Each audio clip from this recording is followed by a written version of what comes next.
ವೀಕ್ಷಕರಿಗೆಲ್ಲ ನಮಸ್ಕಾರ. Welcome to my YouTube channel. Bigg Boss Kannada season 12ರ ಕಾರ್ಯಕ್ರಮ ಈಗ ಫಿನಾಲೆ ಹಂತಕ್ಕೆ ತಲುಪಿದೆ ಅಂತಲೇ ಹೇಳ್ಬೋದು. ಅದರಲ್ಲೂ ಇವತ್ತಿನ ಸಂಚಿಕೆಯಲ್ಲಿ ಫ್ರೀ ಫಿನಾಲೆ ಮಾಡಲಾಗುತ್ತೆ. ನಾಳಿನ ಸಂಚಿಕೆಯಲ್ಲಿ ಗ್ರ್ಯಾಂಡ್ ಫಿನಾಲೆ ಮಾಡಿ ವಿನ್ನರ್ ಯಾರು ಅಂತ ಅನೌನ್ಸ್ ಮಾಡಲಾಗುತ್ತೆ. ಹಾಗೆಯೇ 2 ದಿನದಲ್ಲೂ ಕೂಡ ಭರ್ಜರಿ ಎಂಟರ್ಟೈನ್ಮೆಂಟ್ ಇದ್ದೇ ಇದೆ ಅಂತಲೇ ಹೇಳ್ಬೋದು.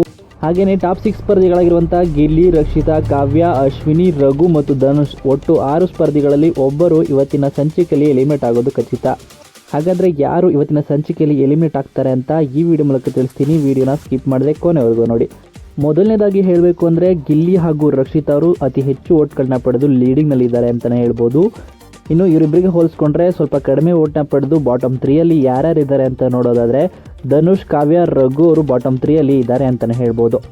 ನಿಮಗೆಲ್ಲ ಗೊತ್ತಿರೋ ಹಾಗೆ ಮಿಡ್ ವೀಕ್ ಎಲಿಮಿನೇಷನಲ್ಲಿ ಕಾವ್ಯ ಅವರು ಎಲಿಮಿನೇಟ್ ಆಗ್ತಾರೆ ಅನ್ನೋ ಮಾಹಿತಿ ಇತ್ತು. ಆದರೆ ಧ್ರುವಂತರು ಎಲಿಮಿನೇಟ್ ಆಗ್ತಾರೆ, ಕಾವ್ಯ ಅವರು ಸೇಫ್ ಆಗಿದ್ದರು. ಆದರೂ ಕೂಡ ಟಾಪ್ 6 ಸ್ಪರ್ಧೆಯಾಗಿ ಕಾವ್ಯ ಅವರು ಫಿನಾಲೆಗೆ ಎಂಟ್ರಿಯನ್ನು ಕೊಡ್ತಾರೆ. ಎಂಟ್ರಿಯನ್ನು ಕೊಟ್ಟರೂ ಕೂಡ ಈಗ ಫಿನಾಲೆಯಲ್ಲಿ ತಮ್ಮ ಅದೃಷ್ಟ ಕೈ ಹಿಡಿತಾ ಇಲ್ವಾ ಅಂತ ಕಾದು ನೋಡಬೇಕಾಗಿದೆ. ರಘು ಅಥವಾ ಕಾವ್ಯ ಇಬ್ಬರಲ್ಲಿ ಒಬ್ಬರು ಇವತ್ತಿನ ಸಂಚಿಕೆಯಲ್ಲಿ ಎಲಿಮಿನೇಟ್ ಆಗೋದು ಖಚಿತ. ಇನ್ನು ಈ ವಿಡಿಯೋ ನಿಮಗೆ ಇಷ್ಟವಾಯಿತು ಅಂದರೆ ವಿಡಿಯೋಗೆ ಲೈಕ್ ಮಾಡಿ. ಬಿಗ್ ಬಾಸ್ ಕನ್ನಡ ಸೀಸನ್ 12ರ ಮತ್ತಷ್ಟು ಹೆಚ್ಚಿನ ವಿಡಿಯೋಗಳಿಗಾಗಿ ನಮ್ಮ ಚಾನಲ್ಗೆ ಸಬ್ಸ್ಕ್ರೈಬ್ ಮಾಡಿ.